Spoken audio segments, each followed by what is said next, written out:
এই জায়গায় আসতে পারবে। কিন্তু আমি তোমাকে বলছি যদি না আসতে পারতাম তাহলে কি হতো? যদি ওই দিন আমি না এই জিনিসটাকে অ্যাকসেপ্ট করতাম, যদি এই বিষয়টা না করতাম আসবো কি আসবো না, তাহলে কি হতো? আজকে আমি বুঝবো কি করে যে আমার অ্যাকচুয়ালি ফিউচার কি হতো? আমি দুটো জায়গায় বুঝতে পারি।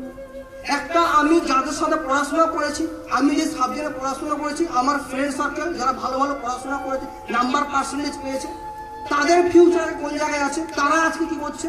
আর একটা হচ্ছে আমার ফ্যামিলির কন্ডিশন অনুযায়ী আমার ফ্যামিলির মেম্বাররা আমাদের কি হবে গাইড করে কোন জায়গায় নিয়ে যেতে পারত। তো আমি ছিলাম যে লেভেলের স্টুডেন্ট, তো আমার ক্লাসে যারা অ্যাকচুয়ালি ভালো ভালো স্টুডেন্ট, তারা আজকের দিনে কি করছে? কেউ করছে ব্লগ, এখনো পর্যন্ত আমার সাথে কন্ট্যাক্ট আছে তাদের সাথে যারা মোটামুটি ভালো পড়াশোনা। আমার উদ্দেশ্য এখানে কাউকে পড়াশোনা নিয়ে এটা বলানো যে পড়াশোনা খারাপ বা করা উচিত নয়। আমি জাস্ট এটাই বলছি যে অ্যাকচুয়ালি আমার ফিউচারটা কি হতো। কেউ করছে ব্লগ, কেউ করছে পেট্রোল পাম্পে চাকরি। আবার আমার একজন বন্ধু কি করছে, এই গ্রামের যেটা সমিতি, সমবায় সমিতি, অনেকে জানি গ্রাম থেকে বিলং করে, সমবায় সমিতি, এই সমবায় সমিতিতে সপ্তাহে 2 দিন করে যায়, ওখানে বসে হিসাবপত্র করে, আর বাকি দিনগুলো পড়ায় টিউশন। আমার একটা ফ্রেন্ড, সে পড়াশোনা করেছে অন্য সাবজেক্টটা, বাবার সোর্সে সে কি পেয়েছে, সুপারভাইজারের কাজ। আমার একটা ফ্রেন্ড আবার কি করে, সে আজকে ম্যানেজারের কাজ করছে কোনো ইন্ডাস্ট্রিতে, কোম্পানিতে। আমি একটা এমন পার্সনকে, এমন বন্ধুকে দেখিনি যে পড়াশোনাগুলো আমরা করেছি সেই পড়াশোনার ওপরে কিছু করছে। ব্লগ করতে নিশ্চয়ই জিওগ্রাফি অনার্স করতে লাগে না, ম্যানেজারের কাজ করতে নিশ্চয়ই ভূগোল অনার্স করতে লাগে না, নিশ্চয়ই আমাদেরকে সমবায় সমিতিতে কাজ করতে গেলে ভূগোল অনার্স লাগে না। লাগে কি? লাগে না। আমরা যে পড়াশোনাগুলো করেছি সেই পড়াশোনাগুলোর উপরে একটা সিঙ্গেল বন্ধুকে আমি দেখিনি যে আজকে তার উপর কোনো কিছু কাজ বাজ করছে। এবং সবাই একটাই জিনিস করছে, ট্রাই করছে। কিসের উপরে? একটাই ট্রাই করছে, আর সেটা হচ্ছে গভর্নমেন্ট। আমি কি করতাম? আমার ফ্যামিলিতে গভর্নমেন্ট এমপ্লয় আছে, আমার কাকু হচ্ছে টিচার। তো যাদের ফ্যামিলিতে এইসব গভর্নমেন্ট এমপ্লয় থাকে ওদের ফ্যামিলির লোকেদের একটু বুক বেশি চওড়া হয়ে যায়। কারণ আজকে দাঁড়িয়ে গভর্নমেন্ট এমপ্লয়, তাও গ্রামের দিকে, কারোর ফ্যামিলি থেকে বিলং করে, আবার সে টিচার, মানে ওর ফ্যামিলির পুরো ব্যাপারটা আলাদাই। এরা প্রধানমন্ত্রীর জায়গা থেকে বিলং করে, ওরা ফ্যামিলি থেকে বিলং করে, এটাই এরকম ব্যাপার। তো ওরা থাকে, ভাই আমার বাড়িতে গভর্নমেন্ট সার্ভিসের মানুষ আছে, ভাই তাও টিচার, হাই স্কুল টিচার, এই এলাকার ফ্যামিলি আমাদের। তো ব্যাপারটা এরকম আমরা ছিল প্রথম দিন থেকে আমি পড়াশোনা করছি, 11 থেকে দেখে আসছি কাকু টিচারশিপ করতে। তো আমারও মাইন্ডে ওই স্বপ্নটা আস্তে আস্তে তৈরি হয়েছিল যে আমিও টিচার হবো। তাহলে ব্যাপারটা হেভি সুন্দর। এবারে এই টিচার গভর্নমেন্ট প্রতিটা ডাইরেকশন কি ছিল, তোকে গভর্নমেন্ট সার্ভিস পেতে হবে, তোকে গভর্নমেন্ট চাকরি পেতে হবে, বাদে তোকে টিচার হতে হবে না, তুই গ্রুপ ডি হলে হবে। গভর্নমেন্টের একটা স্ট্যাম্প থাকা চাই, এবং দুর্ভাগ্যবশত বলতে পারবো, সৌভাগ্যবশত যখন পড়াশোনা কমপ্লিট করার পরে 2014 সালে যখন ডিএলএড দরকার ছিল না, প্রাইমারিতে বসা যেত। 14 সালের পরেই অ্যাকচুয়ালি ডিএলএড লাগছিল আমার প্রাইমারিতে বসতে গেলে, তার আগে লাগতো না। তো ওটা আমি এখনো কমপ্লিট করিনি, আমার পড়াশোনা তখন চলছে।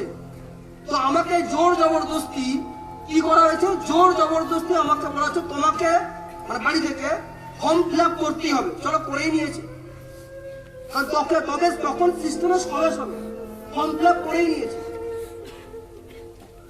এবারে পরীক্ষার টাইম এসছে, পরীক্ষা দিতে যাব, পরীক্ষা দিয়েছি, ফর্ম ফিল আপ করেছি। পরীক্ষা তখন অ্যানাউন্সমেন্ট হয়নি, ডেট ফিক্সড হয়নি। কিন্তু কি হয়, আগে কি হতো, আগে থেকে সেটিং হতো। তো আমাদের বাড়িটা, আমাদের ওখানে যে নেতা মন্ত্রী, ওই নেতার বাড়ির পাশে।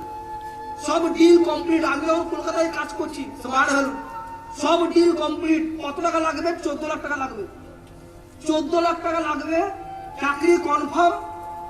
এবং কি লাগবে, বাবার টাকা পয়সা, জমি জায়গা বিক্রি বাট্টার একদম সব সেটেলমেন্ট। কারণ কি বললাম, ফ্যামিলির কন্ডিশন বিশাল খারাপ ছিল না, খুব ভালো ছিল না। এইটুকু টাকা মোটামুটি বাড়িতে কম বেশি করে জোগাড় করতে পারতো মেয়েকে। শুধু লাগবে একটাই জিনিস, তোমাকে অরিজিনাল ডকুমেন্টস সাবমিট করতে হবে, মানে নেতাকে দিয়ে আসতে হবে। অরিজিনাল ডকুমেন্টস আমার কাছে কলকাতায় আছে। লাস্ট ডে আজকেই তোকে এসে শুধু অরিজিনাল ডকুমেন্টস আমাকে দিয়ে যা বাড়িতে, এটা হচ্ছে মেন লাস্ট কথা।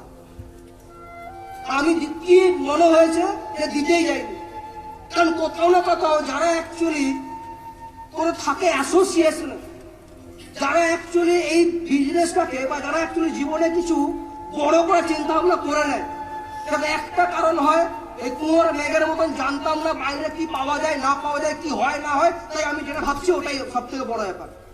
আমি জীবনে মানুষটা আসার আগে জীবনে ভাবতেই পারতাম না যে মাসে করে 15-20 বেশি ইনকাম করা যায়, কেউ করতে পারে।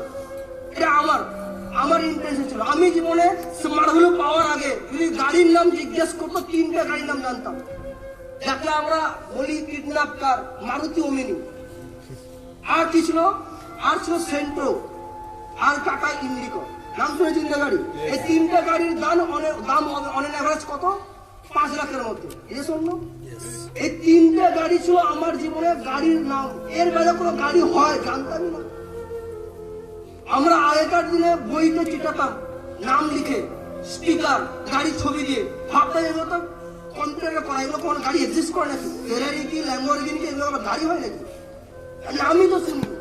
তো আমি যেটা বলছিলাম, তো কোনো কারণবশত আমি ডকুমেন্ট সাবমিট করিনি, কারণ তখন মনে হয়েছিল ভাই আমি একটা এমন প্ল্যাটফর্ম পেয়েছি, এই প্ল্যাটফর্ম আমাকে কিছু দিতে পারে, আর যদি আমি ওইখানে যাই, সেদিনে আমি বুঝে গেছিলাম সিস্টেমে এমন প্রচুর দিন হয়েছিল, তো বুঝে গেছিলাম, ওইটুকু নলেজ ছিল ভেতরে। তো কোনো কারণে দিইনি। কিন্তু আমার বাড়িতে আরো একজন ক্যান্ডিডেট ছিল, আমার কাকিমা, উনি টাকা দেয় এবং ওনার চাকরিটাও হয়ে যায়। ভালো করে বোঝো, 14 সালের রিক্রুটমেন্টের কথা বলছি, টাকাও দেয় চাকরিও হয়ে যায়। কাকিমাটাকে আমার কাকুরি ওয়াইফ, টিচার কাকুর ওয়াইফ। নাম্বার পার্সেন্টেজ ওর থেকে আমার ভালো ছিল, তো সব দিক থেকে পড়াশোনা দিক থেকে মোটামুটি ওর থেকে তো ভালো ছিল।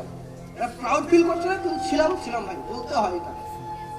তো আলটিমেট উনার হয়ে যায়। তো বাড়িতে টর্চার সেই লেভেলে, মানুষ চাকরি পাচ্ছে না, মাথা পুড়ে মরছে, লোক সোর্স লাগাতে পারছে না, আর তুমি চাকরি পেয়ে সুযোগ পেয়ে সোর্স লাগানোর পরে তুমি এখানে কাজ করতে গেছো, আর কি এমন কাজ করছো যে তুমি সরকারকে লাঠি মেরে দিচ্ছ। তুমি কি করবে দেখে নেবো। সহ্য করতে হতো কি হতো না? সবাইকে যদি এটা কেউ করতো সহ্য করতেই হতো। আমার দিদি ছিল খুব ভালো, আমাকে খুব সাপোর্ট করতো। আমার দিদি একটা ভালো কথা বলেছিল বাড়ির লোককে, ভাই যদি আজকে গভর্নমেন্টের সার্ভিসকে লাথি মারছে, নিশ্চয়ই ওখানে এর থেকে ভালো কিছু দেখেছে বলে লাথিটা মেরেছে।